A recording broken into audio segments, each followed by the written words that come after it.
রাজপুর সোনারপুরে গ্রেপ্তার কাউন্সিলর বরুণ সরকার। ভেরি থেকে মাছ চুরির অভিযোগ উঠেছে তার বিরুদ্ধে।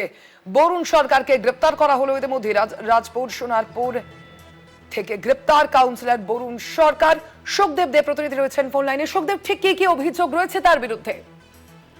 সকালে এই মুহূর্তে যেটা জানা যাচ্ছে যে রাজপুর সোনারপুর পৌরসভার যে তৃণমূলের যে কাউন্সিলর রয়েছেন বরুণ সরকার, তাকে কিন্তু গতকাল রাতে গ্রেপ্তার করেছে নরেন্দ্রপুর থানার পুলিশ। তবে পুলিশ সূত্রে যেটা জানা যাচ্ছে যে একটি ভেরি রয়েছে, সুবিশাল আকার একটি ভেরি, সেই ভেরি থেকে মাছ চুরি করার সময় কিন্তু তাকে গ্রেপ্তার করা হয়। শুধু তাকে নয়, তার সাথে সাথে যারা মাছ ধরার বেশ কিছু সামগ্রীও আটক করা হয়। যে গাড়িটি করে মাছ নিয়ে যাওয়া হচ্ছিল সেই গাড়িটিকেও আটক করা হয়। তার পাশাপাশি যারা জেলে রয়েছেন তাদেরকেও কিন্তু গ্রেপ্তার করা হয়, এমনটাই কিন্তু পুলিশ সূত্রে জানা যাচ্ছে। তবে স্থানীয় যে বিজেপি সমর্থক রয়েছেন এবং স্থানীয় যে বাসিন্দারা যারা রয়েছেন সেখানে তারা কিন্তু যেটা জানাচ্ছেন যে এই যে বরুণ সরকার, তিনি কিন্তু শুধু এই পুকুরের মাছ চুরি নয়, কারণ এই মাছ চুরির পাশাপাশি একাধিক দুর্নীতির সাথে জড়িত রয়েছেন।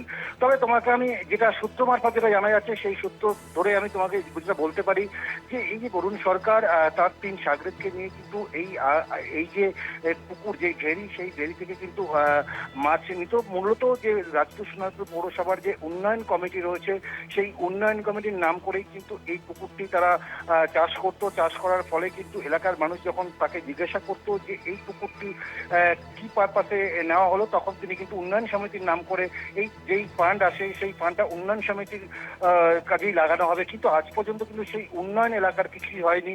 এই পুকুরের টাকা কোথায় যাচ্ছে সেই নিয়ে কিন্তু স্থানীয় বাসিন্দারা যেহেতু একটা ক্ষোভে ছিলেন, তারপরেই কিন্তু এই পুলিশ এই অভিযোগ পায়। তারপরেই কিন্তু গতকাল রাতে গিয়ে কিন্তু ওই হাতে নাতে একদম পুকুর পাড় থেকে কিন্তু এই যে ভেরির পাড় থেকে কিন্তু এই বরুণ সরকারকে গ্রেপ্তার করে। স্বর্ণালী, ধন্যবাদ তোমায় সুখদেব।